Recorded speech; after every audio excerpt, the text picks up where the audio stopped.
welcome to the second ever rendition, part 2 of Sips and Situationships. I am your host, Grayson, and my advice today is going to be bad and horrific. I have pimples all over my face. It would appear that the quality of video has increased drastically. I played with the settings a little bit, did a little foreplay with the settings a little bit to get it spiced up. As you can tell, unfortunately, because of the increase in video quality, I have pimple, uh, pimple, and there is a pimple on my back, quite literally Mount Kilimanjaro, a volcano ready to erupt, St. Helens style. I don't know who is going to be caught in the blast radius, in the landslide of pus that is going to seep out of it. It is disgusting. I can feel it scratching against my desk chair right now, and it's very annoying and pissing me off. If I'm shaking a lot, if you notice I'm shaking, my body is in shock for several reasons. One of which I did just get a tattoo, quite literally 1 hour ago. I'm not going to reveal what it is. It is a secret. It's on my thigh because I am a slut. It is on my thigh because I'm a slut. I have turned up the microphone volume. Overwhelmingly, a lot of the comments are, "You're being too quiet. You're being too quiet. Turn up the audio, please." So, if you have to turn this one down, I apologize. It might sound like I'm shouting, but it's purely out of love. Like I said, welcome back to the second ever rendition of Sips and Situationships, where I give out the worst kind of dating advice. I will say this, I'm not drinking on this one because yesterday I had a little oopsie, bottle and a half, actually basically 2 bottles of wine that I drank. And if you're tracking, that's a Monday night. And may I just say that that's just another Monday night in this household. So my fault. But I figured it would be best to go back to wine. Um, go back to water rather than wine. A little reverse Lord and Savior, a little reverse Jesus. I'm now drinking water instead of wine. And without further ado, like I said, this podcast episode, Sips and Situationships, it's literally me giving out dating advice, going over your guys' submitted bad dating stories, me talking about my bad dating stories. Um, it's not going to be good. This some of the dating stories and such that I've been looking through, there's some gnarly ones in there. So buckle up, buckaroo, because it's going to get nasty and it's going to get disgusting. I will also be giving, like I said, dating advice coming from the opposite of an expert. I am not good at dating. I've never been good at dating. I want to qualify this video with a precursor that says this is not professional advice. Do not take my advice. I promise you, you're probably going to stay single if that's the case. And without further ado, let's get right into it. All right, up first, we have it just says the subject line is kiss. By the way, if you need dating advice, you have your dating questions, you have bad dating stories, please email happierpod@gmail.com. In the subject line, include either dating advice or bad dating story, just so that way it makes it a little bit easier for us, the production, me and my sister, to help go through some of these. And like I said, in the first Sips and Situationships, we don't need a novel, okay? We don't need an epic poem, Homer style, of the basically every minute detail that you've had ever since the dawn of time. You don't have to do that. It can be a quick little paragraph. Question can be a couple of bullet points. Story can be, hook, exposition, climax. Some of you guys, sounds like from some of your dating stories, you are not climaxing. And if you've ever dated me, I promise you're not going to climax either. I forgot where I was going with that. You don't have to submit a novel. Just make it short and sweet. Short and sweet is what was my nickname in college for multiple reasons that I won't get into as to why. Up first, we have the subject line just says kiss, and then it says tell us about my first kiss, my best kiss, my worst kiss, tongue question mark, bites question mark. Do I think I'm a good kisser? All right, let me answer the last one first. I am not a good kisser. I've never been a good kisser. People have never, I don't believe I've ever been told I'm a good kisser, and that's probably because I'm not. The first kiss I ever had, this is actually a little story time, I guess. I was in middle school, I was in seventh grade. The girl that kissed me was my first ever, like, miniature girlfriend. I call it miniature girlfriend because when you're in middle school, it doesn't really count. Like, you don't really know what's going on. You don't know what dating is. You don't know what, like, kissing is and all that. But anyways, it was my first time, not her first time, which was evident in the sense that I didn't know what I was doing. I was very nervous. I was adjusting the front of my pants quite often. If you catch my drift. And the way it worked out was for the football game, like the neighborhood football game, the high school. She was like, "Hey, I have to give you something, but we have to go behind the bleacher stadium, the stadium bleachers, for me to give it to you."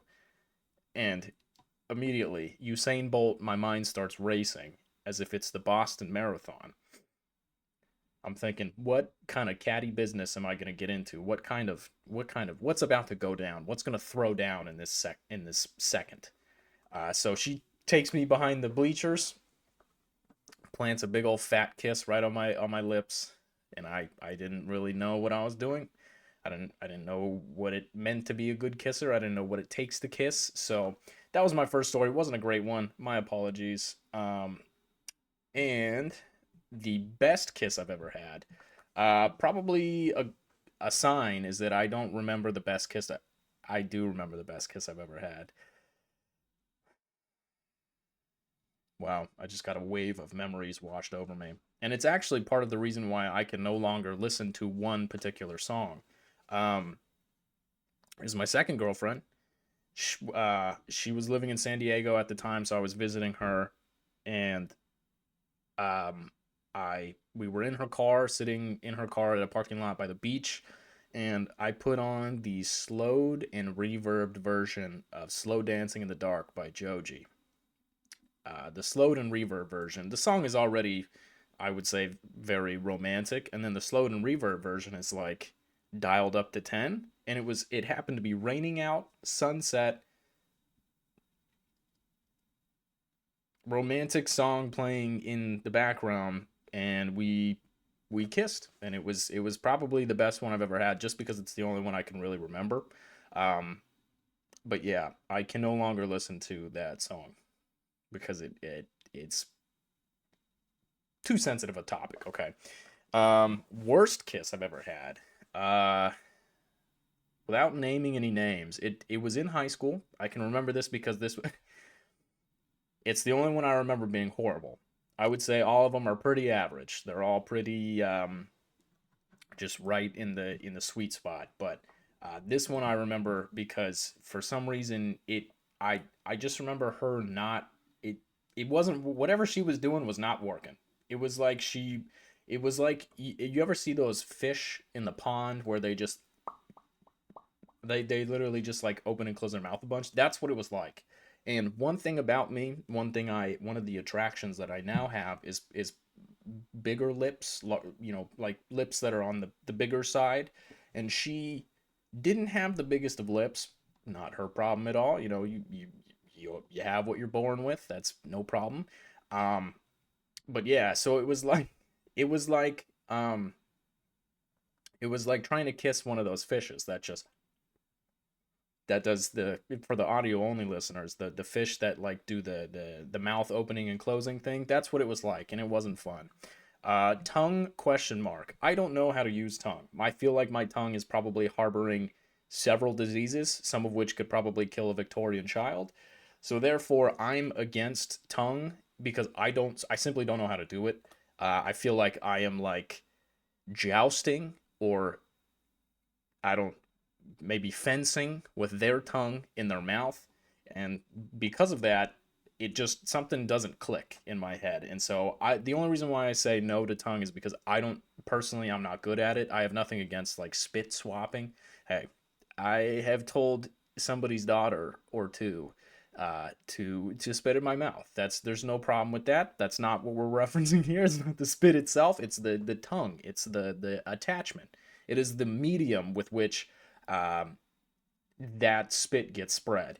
That's where I get thrown off. I've done it before. I've had a tonguing, a little French, a little French kiss before. Okay, I'm not.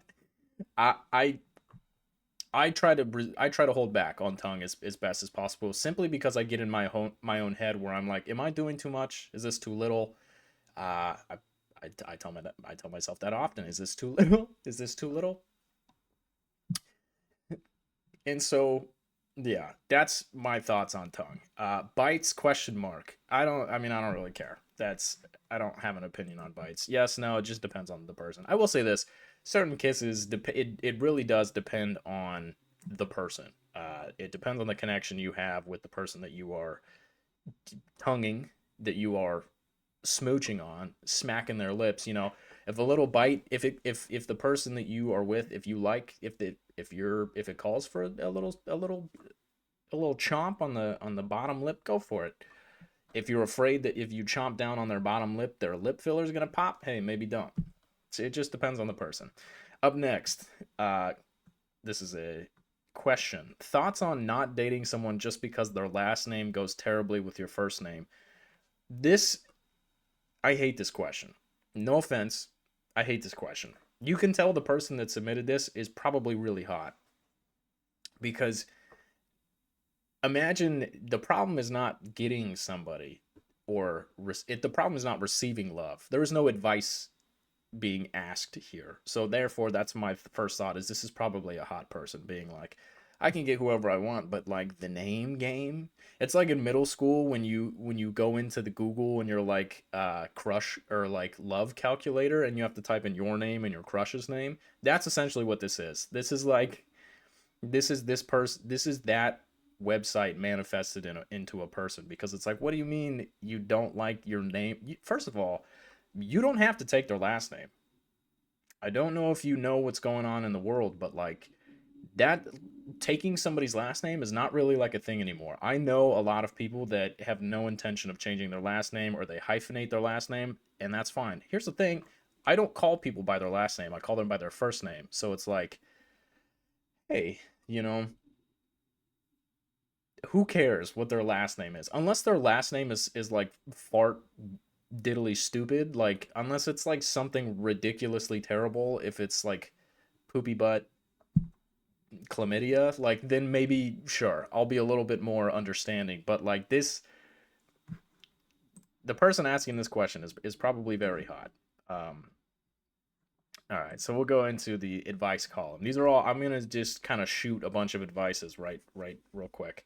Um, Dating question. Here we go. One line. This is perfect. Do you think guys are turned off if they find out a girl has never been romantically involved with anyone?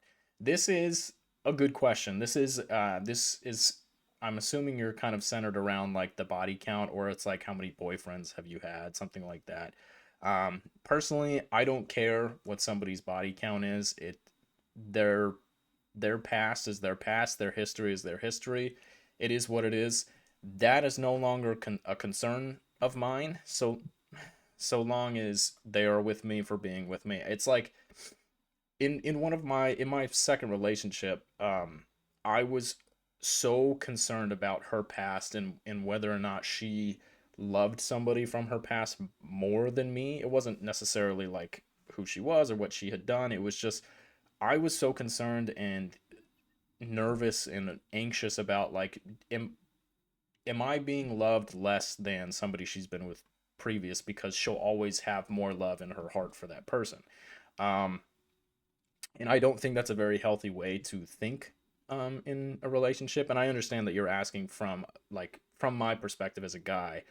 I think it really is like a guy. It's a case by case per person, because like some guys care about the body count, and I don't understand it. It's like that's really douchey. It's stupid. It doesn't concern you. It doesn't involve you. It's in the past. It's history. It's herstory, and it doesn't concern you. So, me personally, I don't care. I don't care how many boyfriends you've had. You could have 1,576,243 boyfriends. It's not, as long as you treat me like I am the one at the time. Who cares? As long as you're not cheating on me, who cares? You know, like I don't care. I don't care about the skeletons in your closet so long as when you're with me, they don't come about. They don't haunt us, you know? So good question. That is a lot of people's concern is the body count. What's your body count? What's your body count? That's such a like a young, immature perspective to have on a relationship. Once you become an adult, it's like, I mean, I'm getting to the age now where there's people that have kids. I've dated a girl that had a child. There's people that have been, I mean, I'm 25, basically means I'm 30, practically 40. I'm about to hit 50. There's people my age that have been married and divorced. And so it's like, I don't, your past is your past. I don't care. I don't want to think about it. I just want to think about our current time together and the future that we have together. That's the only things I am concerned with. Um, so, good question. If you are with somebody that cares too much about it, chances are they're very immature. Chances are they're probably not going to make you happy in the long run because they're so worked up. They're not going to make you happy in the future because they're letting the past bother them and dictate their current relationship too much. And that's coming from somebody who used to be that way. I used to think that way and it was not healthy. It was not a good thing to do. All right. Hey, Grayson. Hey. Writing in to ask if you would still date a single mom. First of all, absolutely. Also curious to know what's the oddest, weirdest thing you've had happen while being physically intimate with somebody. Ooh. Uh, love the podcast, love the episode. Thanks for your time. Hey. Um, oddest, weirdest thing that you've had happen. Let me answer the first question first. Writing in to ask if you still would date a single mom. Absolutely. I don't. I mean, the thing about me, I'll say this, when I was dating the girl, the mother, the single mother, um, I was pretty adamant and clear, like, hey, I'm not ready to be a father. I don't want to meet your child. No disrespect to you, of course. It's just it's something I'm not comfortable with. And she was very open about it as well. She was like, I'm not gonna bring you into my house and have you meet my kid unless I feel very comfortable about our future together. It never We dated for like 2.5 months. It never got to the point where like she was like, all right, should we initiate the meeting? I say that like I'm meeting an alien or like a Martian.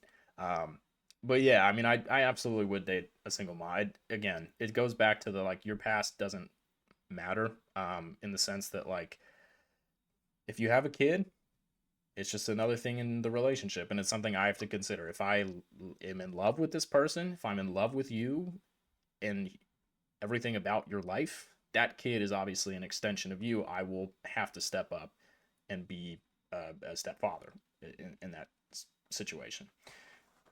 Curious to know what's the oddest, weirdest thing you've had happen while being physically intimate with somebody.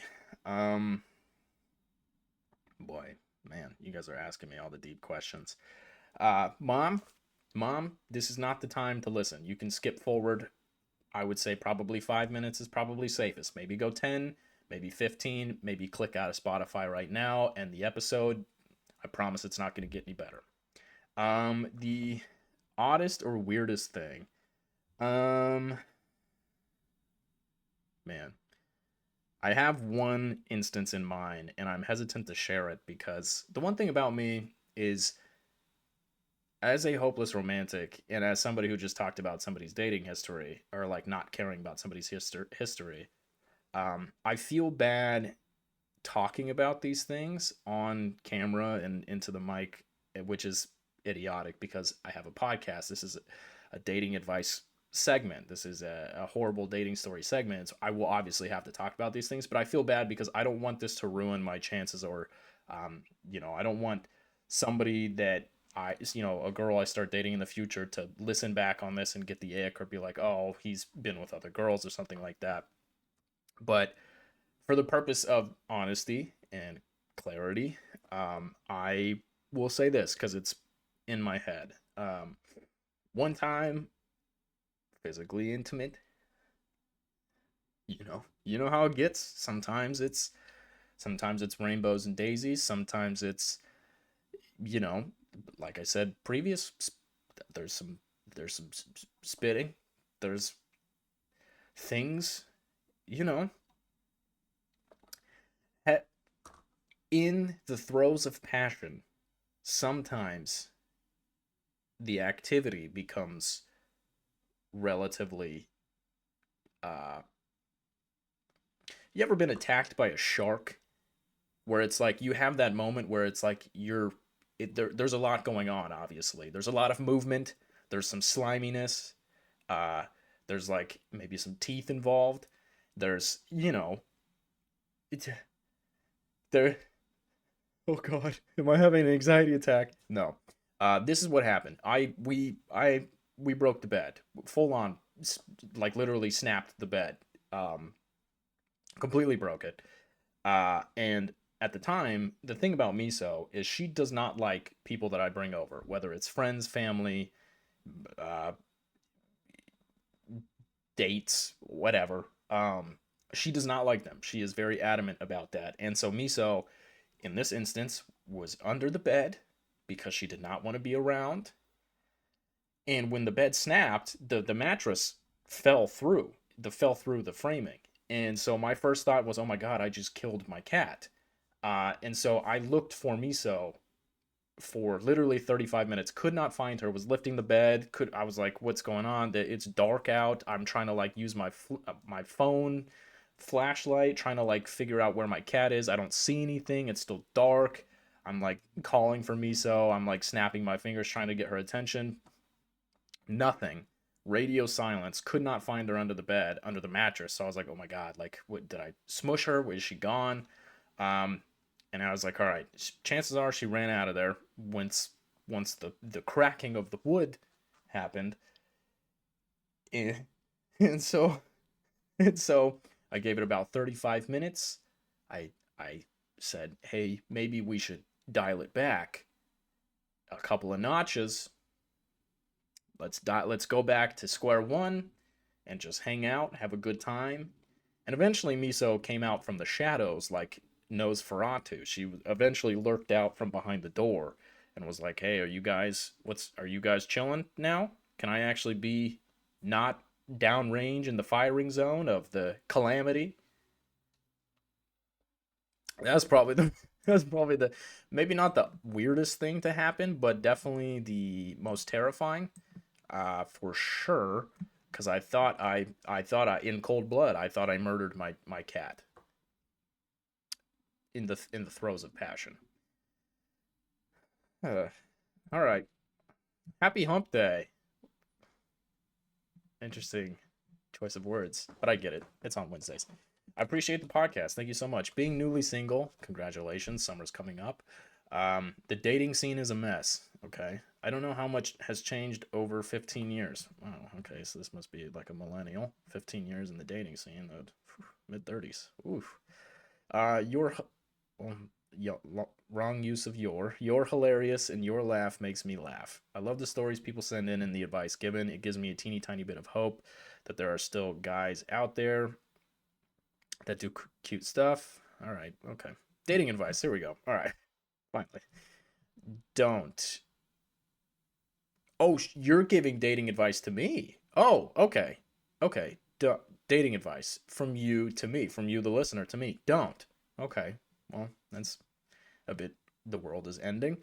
The sky is falling, Chicken Little. If you're looking for a real relationship, good luck. No one nowadays wants commitment. Chivalry, romance, and love are dying. It's misspelled dying. Interesting. It's a real it's a real shame. The world feels so broken. Okay. Well, I will say this to you. Um so here's the thing. It's a bummer that you've had bad luck in dating, but I will say this, you might have just been looking in the wrong places. One thing I do believe in with everything in my heart, with the entirety of my soul, is that everybody has a soulmate. I'm not very, uh, what's the word I'm looking for? I'm very corny and cringy about one thing, and it's soulmates. I know that my person exists out there. I I don't believe I have found them yet, and if I have, I haven't met them in person. Um, and it does suck that you have had what sounds like horrific dating experience, but I promise you from the bottom of my heart, I do believe that your person is out there, and you being unwilling to give it another shot, give it another try, is only going to prevent you from finding them. But I will say this, that sourness that you have towards dating is only going to make that moment when you realize that you might be in love with somebody, it's only going to make that so much more better. It's only going to make it feel so much more better when it finally clicks and you're like, oh my God, this is it. This is my person. I hated it until something changed, until I met this person. So I'm sorry, kindly disagree with you, and thank you for sending me pictures of your cat. Actual, like the animal cat, not, that wasn't a euphemism for anything. Don't, feel free to send pictures of your pet, cat or dog, whatever, pet anything, animal related. All right. Okay. Another advice. Uh, hey girl, hey. Hello. I need some advice, and I think you'll understand this one. Well, that's, you might be overestimating me. As a hopeless romantic, oh, good start. I'm having a hard time not settling into a relationship slash, see, I told you guys I have a hard time reading, into a relationship situationship simply because I have emotional love to give and want to feel loved back, not because I feel something for a specific person. I have refrained from acting on anything because I do not want to lead anyone on, much less use someone who might have genuine feelings for me, but I'm worried that my expectations for others, which are unfortunately heightened by parasocial relationships, will ultimately lead to me being unreasonably disappointed when I finally try to get to know someone. Am I making this more difficult than it should be? Please put me out of my misery. It sounds like, for that last little part, it sounds like you're doing that yourself. Um, it sounds like you are not allowing yourself to be open to a relationship because you are worried that it honestly sounds like you might be projecting. You're saying that, like, you have so much love to give, so much emotional love to give, but you're unwilling to look for it in a specific person. I think you might be projecting. I think that the reason why you might not be willing to get with somebody, to not, try to work things out and find things with somebody, is because you might yourself feel that, um, you know, you might not be the specific person for somebody else. And it sucks. I get what you're saying.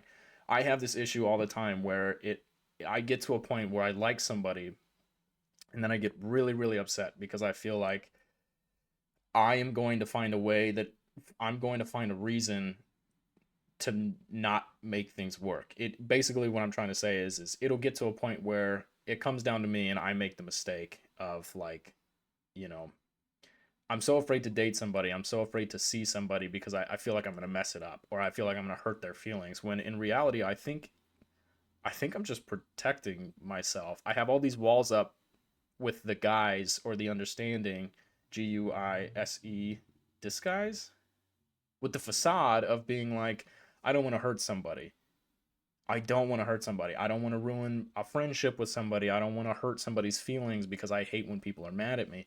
I It sounds like to me, and I think I do this as well. It sounds like you might have this wall up thinking you don't want to hurt somebody, but in reality, it's the opposite. You put this wall up because you're afraid that somebody is not going to think you're their person. And I will say this, I don't know what the hell a parasocial relationship is. I don't know what that means. I guess I could look it up. Hang on. I don't understand what that means. But you're you're never going to find love if you are afraid to be loved, if that makes sense. And here's the thing about love. Hang on, let me read what parasocial. A one-sided connection with a media figure, such as a celebrity or fictional character that isn't real. Okay, so you might be schizophrenic. So- no, I'm kidding. Or maybe you are. Anyways, um, you if you never let yourself be loved, it's never going to happen. And I understand that love is terrifying and it's a scary thing, and because of how um, beautiful it can be because of how much of a risk it is. I mean, you have to really put yourself out there. You have to be willing to accept somebody into your life and accept the way they treat you, because essentially that's what a relationship is. You bring somebody into your life because you accept, enjoy, and appreciate the way they treat you, dialed up to 10. You know, it's not only do you accept and love them, but the manner with which they do it to you is enough that you're like, this, I want this person to be with me for the rest of my time. Um and I get it. You don't want to hurt somebody, but you also have to be open to the thought of like, there are people out there who are willing to be hurt by you if it means that you both will fall in love, if that makes sense. Like, maybe not. I mean, this is why you can't get some stupid, emotionally unintelligent man on a pot. You can't shove a mic down his throat and be like, hey, talk about love. I say this. I say this as if somebody's forcing me to do this. Um, what I'm trying to say is like, if you hold yourself back and you pretend that like you have this wall up and being like, I don't want to hurt somebody's feelings, I truthfully believe that you might just be saying that because you don't want yourself to get hurt. And love sucks. Like, love, I mean, I say this as somebody who has been in love before. Um, Head over heels. It sucks and it's horrible to invest so much of your time, energy, emotions, mental state into one person, because it can go bad quickly. And that's what happened with me. It went bad really quickly, and then all of a sudden I get out of this thing that I that was a part of my life for so long, and I feel lost. I don't feel like myself. I'm trying, to bridge the gap of like, who am I? What am I? Because all of what I was dedicated to this one person, and then it fell through. Um,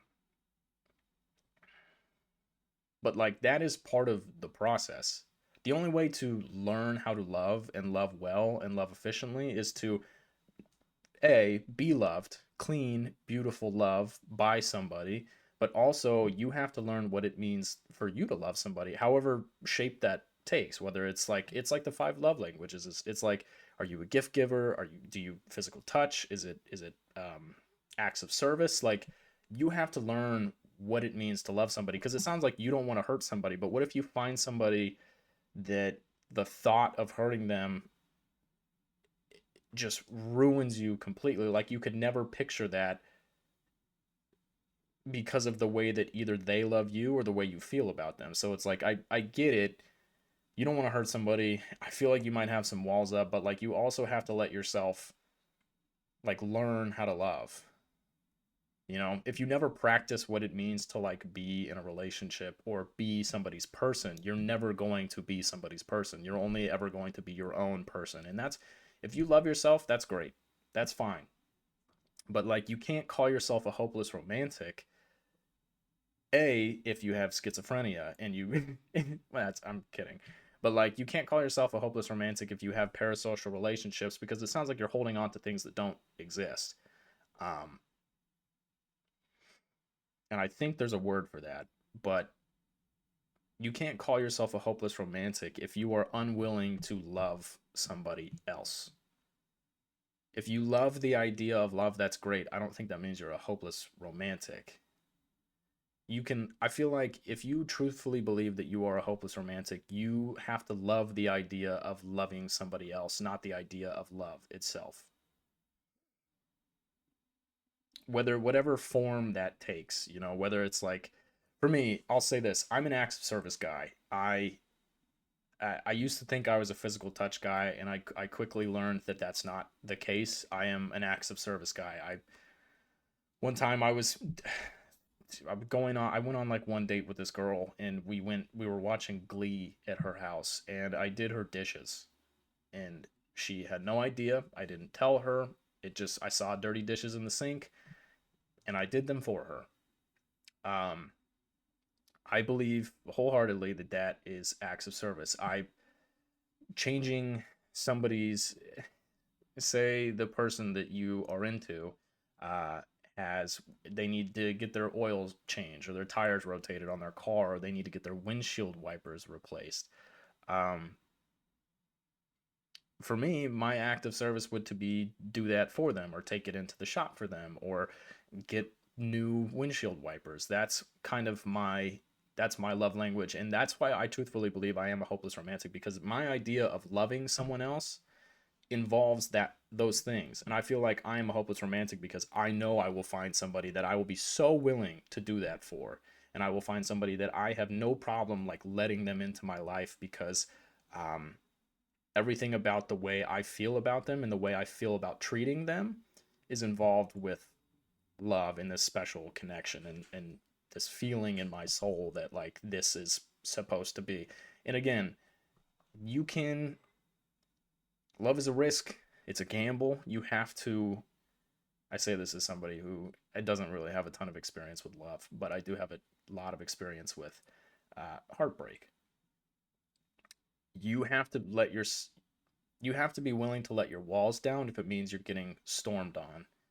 If it means that you will be caught in the middle of a hurricane, if it means like everything about your life is going to be uprooted, you have to take the leap and the jump. Um, Otherwise, you're never gonna go anywhere. You're gonna be stuck in your hut. Um, and yeah, I think, I mean, great question. I get what you're saying. And you're right. I did obviously understand this one because I think you might be putting up artificial walls saying nobody better come in, or if you, I think you're putting up artificial walls under the pretense of being like, I have to keep myself in, otherwise I'm gonna go out of these walls and storm somebody's castle and take all their stuff. When in reality, I think you put these walls up because you're just afraid of letting other people in. Um, which is fine. It's fine. It's something you have to work through. Um, and again, if that's, I'll say this: I'm emotionally unintelligent. I am mentally unwell. Um, there is something about uh, there's something poetic about you watching a video on YouTube or listening to a podcast from somebody that has no idea what they're talking about, but they are purely speaking out of their own experiences, their understanding of love. Um, and I think I will say this: it also comes down to everybody's different. My ideas of an ideal relationship are probably not the same as yours, but there are probably nuggets of wisdom to take. And I think, you know, if that question doesn't necessarily apply to you, I still think there are things that you can take from it and apply it to your own situationships, your own relationships, and whatnot. All right, up next, dear Grayson, spelled my name wrong, or my sister. She's not reading this. We need your help. We. Who's we? Uh, okay. I don't know who we is. I only see one name in the email here. So, hypothetically, if there was a guy named blank and he's in one of my classes and I really like him, but he's really shy. Okay. Backstory. All right. Maybe start with the backstory. Um, Randomly one day he texted me about homework and I have no idea how he got my number. He sounds like a stalker. Maybe he's part of the we. Maybe the other person in your we gave him your number, and that person is like, you know, you don't remember because maybe you blacked out, or maybe you have you have multiple personalities disorder, and maybe that we, the other we, is the one that gave him your number. Let's keep going.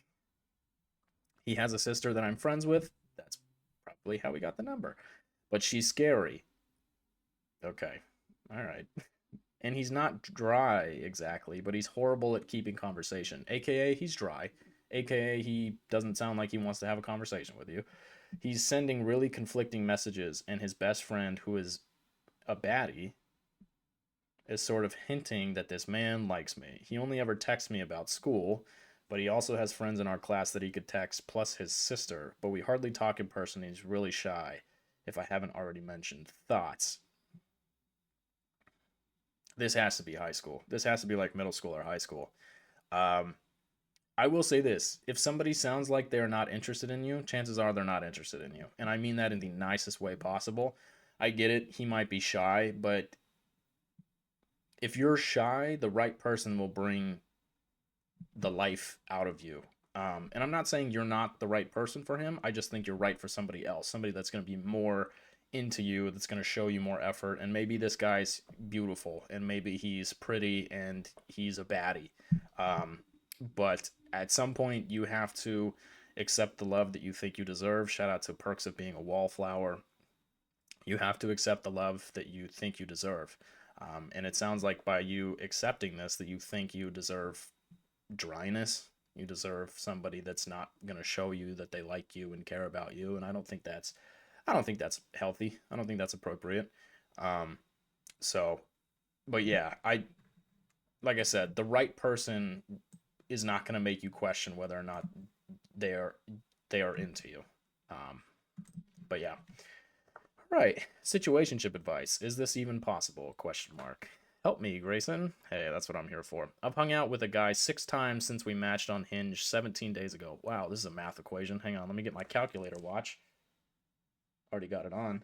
I don't even know if that was in camera. Already got it on. Um, but he has made several comments about my physical appearance that he doesn't like or wants to change. How?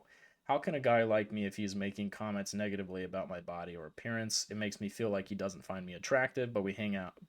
Why would he hang out with me 7 times if he doesn't? Examples: you have a big head.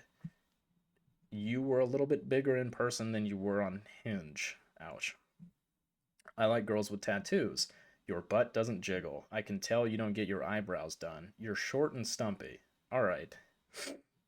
This guy sounds like an ass. No offense. He sounds like an ass.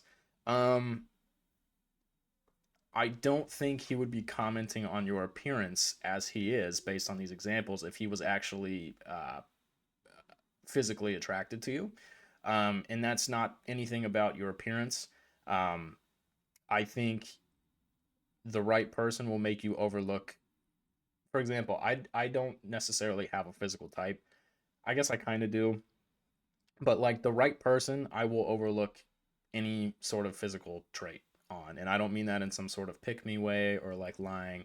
Obviously, I think there's a little bit of physical attraction that needs to happen in a relationship in order for it to work. But that being said, it sounds like this guy's hung out with you 6 times in 17 days for a couple of reasons. A, he's probably lonely. B, he's probably unhappy with the way he appears, so he feels the need to project it onto you and make fun of the way you look. And C, yeah, C, um, it sounds like he just wants to be your friend. It sounds like he feels comfortable talking about your appearance, which is wildly inappropriate if he is trying to date you. And it sounds like he just wants to be your friend. I don't think that you should date this guy. He sounds like an ass. Um, any guy that makes you feel small or little or insecure about your appearance is probably not of intentionally makes you feel insecure about your appearance is probably not the right guy for you. I don't think he's the right guy in any situation. He probably cares a little bit too much about the way he looks as well. Um, and yeah, I wouldn't concern myself with this guy. If you genuinely want my dating advice, I would say run in the other direction. Be his friend if you want, but like, I don't, this feels gross. Like this guy sounds gross to me. Dating advice, hopeless romantic. Here we go. Hi, Grayson and Grayson's sister. Hello. I'm a hopeless romantic and often think of it as both a gift and a curse. What do you think? You talked about being a hopeless romantic, but also how you can accept that a relationship is over and will not work the second time if it failed at first. I find it really hard to get over someone and it sounds like you were often breaking no contact. How do you manage being a hopeless romantic without having a what if mindset? Pretty simple. Um, Love from Sweden. I was born before the Frozen movie. Okay, I don't know. You didn't have to include that second part. I don't care about um that. I don't know. I don't care about what time frame from which you were born. If it just means I'm giving you dating advice. Um, how do you manage being a hopeless romantic without having a what if mindset? Um, The what if mindset is a relationship killer. It does not allow you to move on.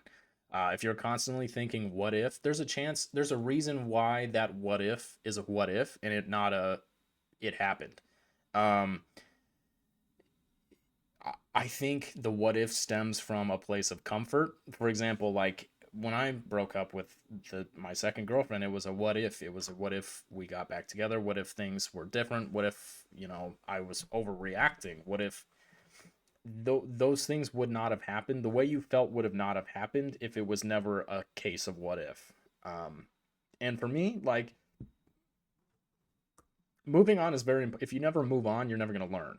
You're just going to keep doing the same cycle. You're going to like somebody, you're going to hit it off, you're going to keep going, and then things might end, and then it's, well, what if things were different, or what if things are different next time? And then it's literally just a hamster wheel of you're saying the same things and doing the same things and expecting things to be different under the guise of what if. I mean, don't get me wrong, things could change. Maybe it'll work out next time, but what if is not good enough for you to let yourself fall for old habits. You're not an old dog. Okay? Your old habits should die hard, like Bruce Willis is starring in a Christmas themed movie about them. Those habits need to die along with that history or herstory that you have. Anyways, sorry, I'm breathing into the microphone a lot. I'm doing a lot of talking. My allergies are really bad. I can't even breathe out of my nose. Anyways, sips and situationships. Oh, I haven't even done a dating story yet. I got about 20 minutes. I'll be fine. Hi, Gray. Hello. What is the best advice you have for somebody that is struggling to get over their ex when they got over you much easier? The best way to get over somebody is to get under somebody. No, I'm just kidding. That's terrible advice. Do not take that. I promise you, as somebody who has done that before, not going to work out. Promise you, it's only going to make you feel worse. I just found out that he now has a new BF, a new boyfriend, and that absolutely wrecked me. Any advice is appreciated. I'll say this. Depending on how the relationship was, when somebody gets into a relationship immediately after things end, and I mean this in the nicest way possible. This is not any indication of you as how you are as a person. It sounds like that person, your ex, probably already have feelings for them if it's immediate, and or they're using them as some sort of leverage or some sort of like emotional crutch to lean on in order to help them process and get over the relationship that you were in. And I know this is hypocritical because I just talked about moving on quickly, but there comes a point where like you can move on quickly, but getting into a relationship immediately after you get out of one is kind of indicative that, to me, it's indicative that you don't know who you are as a person. I think that struggling and grieving and thinking about the relationship is totally fine. You can move on and still grieve the memories and still think about the relationship at the same time. That's part of the moving on process. But I don't think this is any indication of how you are as a person. I think this is just an indication of how your ex boyfriend, now in a relationship with somebody else, might not really understand what it means to be single. They might not like who they are as a person when they are single, so they are going to rush into another relationship. Um, I wouldn't. My advice to you is to continue to let yourself grieve and find reasons to understand that, hey, this is not something I did wrong, or it might not even be something your ex did wrong. It's just simply a matter of like I think grieving over a past relationship is signs that is proof that not only did it really affect you and resonate with you, and not only was it like deeply a huge part of your life, but also that like you fell very hard, and you're having a hard time picking yourself back up. um but I do think struggling to get over somebody is just proof that you are moving on. It might be a slow roll. The you might be having a hard time getting the ball rolling, but that's okay. I wouldn't stress too much about somebody else who immediately gets into another relationship after yours. I don't think it's any sort of indication of, in a bad way, of how you are as a person. So that's how my answer is for that. Sorry, that might not have been very helpful. Dating advice, height. Oh, here we go. This is going to be interesting. British girl. Hello, governor. British girlie here, in it. A little crumpets and tea. Anyways, do men care if a girl's height, if a girl's above, if a girl is above average height? Man, the gap in British and American English is devastating. Do men care if a girl's above average height, or is it just fragile ego syndrome? I can hit 6 foot on a good day, and guys seem to despise it. In my head, every guy just wants a cute, tiny 5'2" girly, and it's doing my head in trying to love myself. I can hit 6 feet on a good day, and guys seem to despise it. In my head, every guy just wants a cute, tiny 5'2" girly, and it's doing my head in trying to love myself when I keep thinking I'm too tall to be anybody's type. I get that everybody's allowed their preferences, but based on my experience, the short girl bias is practically universal. I don't know why that British person had a lisp. Chances are this person doesn't have a lisp, and I apologize for that. If that was an offensive accent, have yourself some tea. Shout out to Queen Elizabeth. Rest in peace. I bet you are loving this podcast. No. I will say this. As somebody who has dated a girl that was taller than me before, I don't think height is a problem. I will say this, different strokes for different folks. There's some guys that would, instead of going down on you, would love going up on you, which is a Nikki Glazer joke. I did not take that. I did not come up with that. Um, it also, you can find guys that are tall. I don't know about Great Britain or the British Isles or England. I don't really know the difference between what the words I just said are. I'm not a geography guy. Um, but I will say this. How's the weather up there? Just kidding. So you can probably find people that are the same height as you, if not a little bit taller than you. Um, but even then, if somebody does have little man syndrome and they get like they will refuse to date a girl that's a couple inches taller than them, that's ridiculous. That I'll say this: find you a man that says I'm gonna climb that like a tree. That's fun and exciting, and it's a way to break down the height barrier in the sense that like it kind of like de-weaponizes that and makes you not really care, and it's fun. Um, so I wouldn't worry about it if a man is. I have a booger on my nose. I'm gonna check. No, but you can see my deviated septum. Um, yeah, I mean, as somebody to circle back around, we talk about hamster wheels. I don't think height is ever a concern. It shouldn't be. If you are into somebody, if you are physically attracted to them, then who cares? I wouldn't let yourself be too upset. And always remember that when you walk into doorways, just duck a little bit. Okay? Just don't forget. Advice to whom it may concern. Wow, that's really long. I'm not going to read that. Oh, that's even longer. All right. Here we go. Podcast Q&A. Hello, my relationship status. Single since the day my parents conceived me. It's an interesting way to put it. My question is, why do I go absolutely stone cold the moment I sense a person starting to visibly show interest in me? You're afraid to be loved. I didn't have any traumatic heartbreaks or anything, so I don't know where this avoidant character comes from. I do have general social anxiety, though I feel like I have a lot of internal struggles when it comes to forming deep connections with people. Love your pods. The awkwardness feels so relatable and funny. All right, well, you didn't have to call me awkward, but I guess whatever. Oh, I'm just kidding. I don't know why I said that.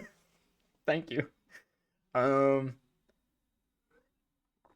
um, it sounds like you are afraid to let your walls down. It sounds like, which for the last person I just talked about, it sounds like if there are any walls up, she could step over them, being so tall.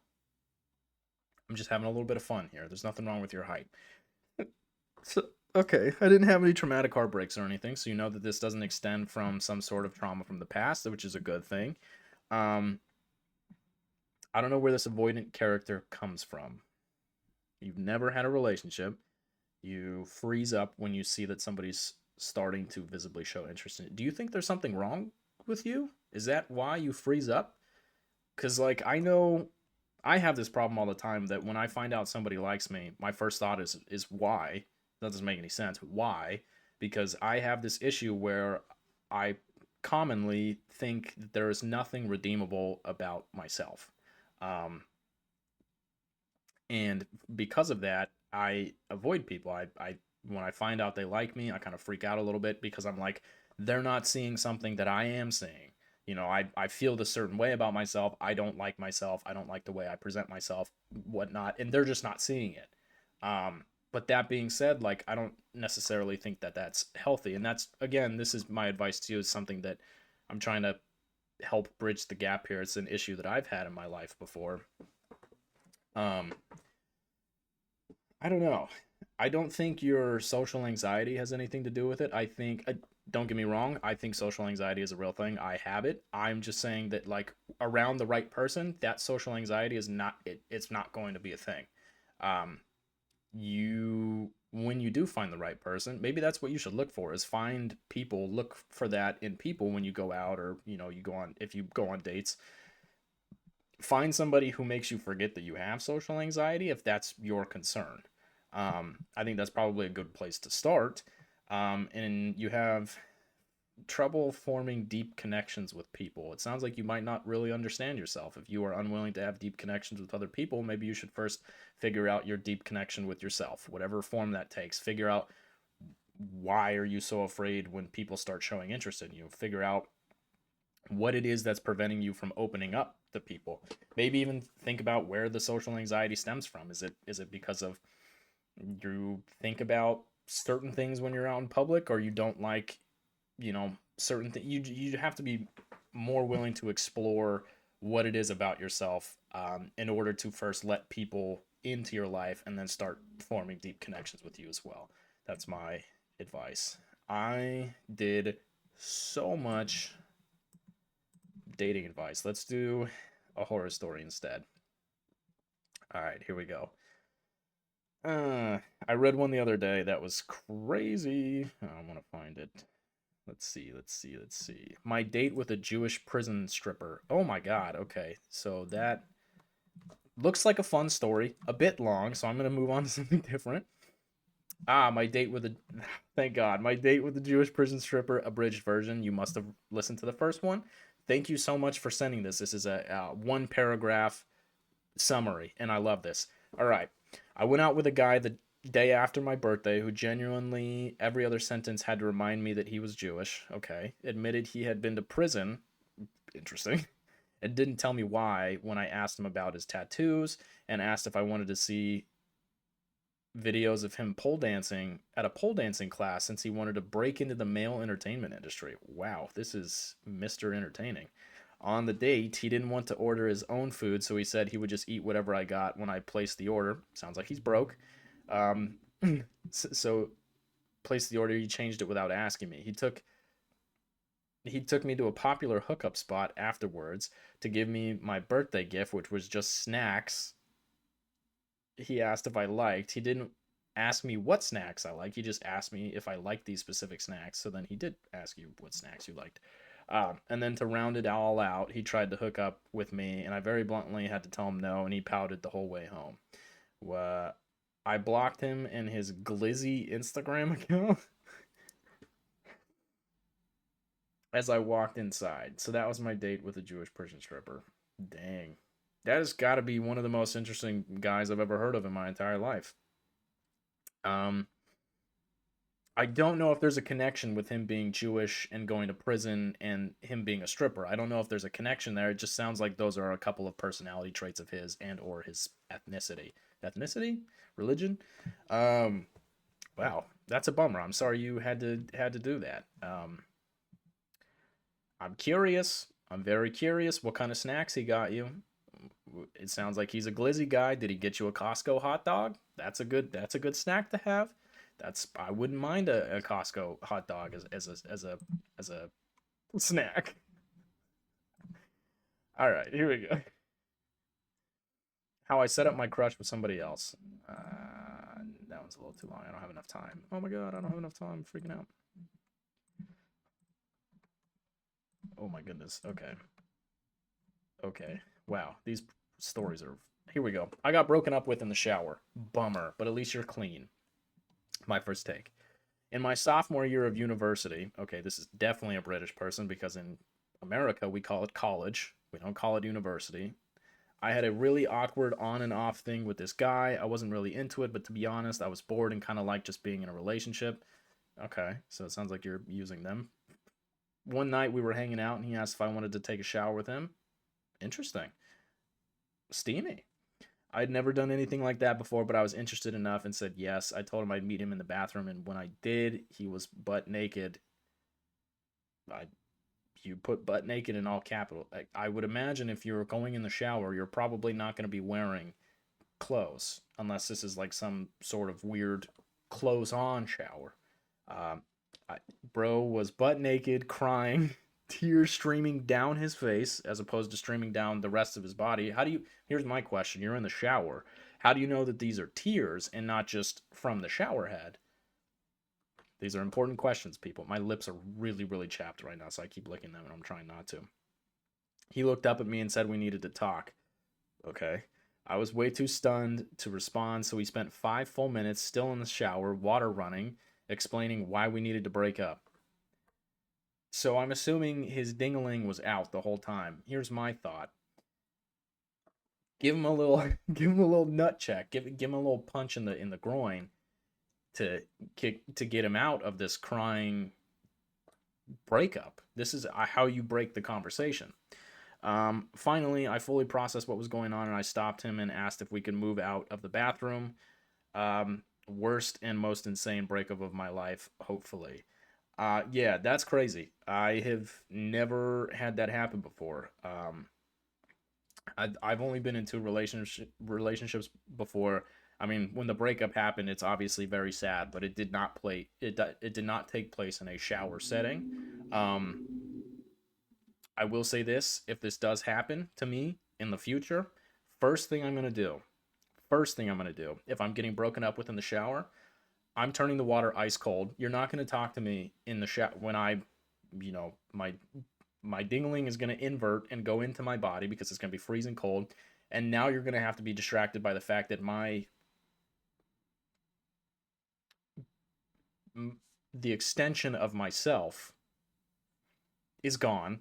So not only are you breaking up with me and embarrassing me in a shower, that is going to add to the embarrassment. So you are going to feel bad about it.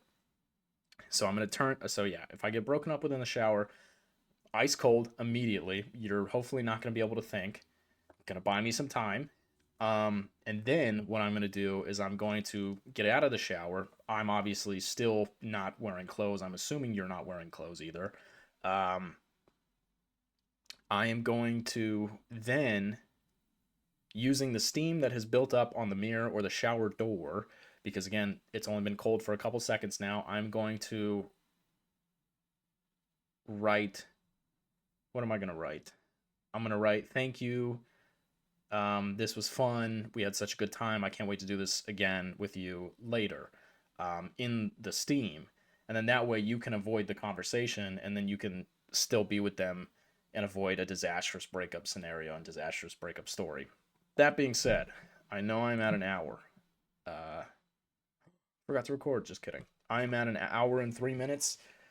Thank you guys so much. Again, if you please submit your bad dating stories, please submit your dating advice questions to happierpod@gmail.com. Please follow the Instagram.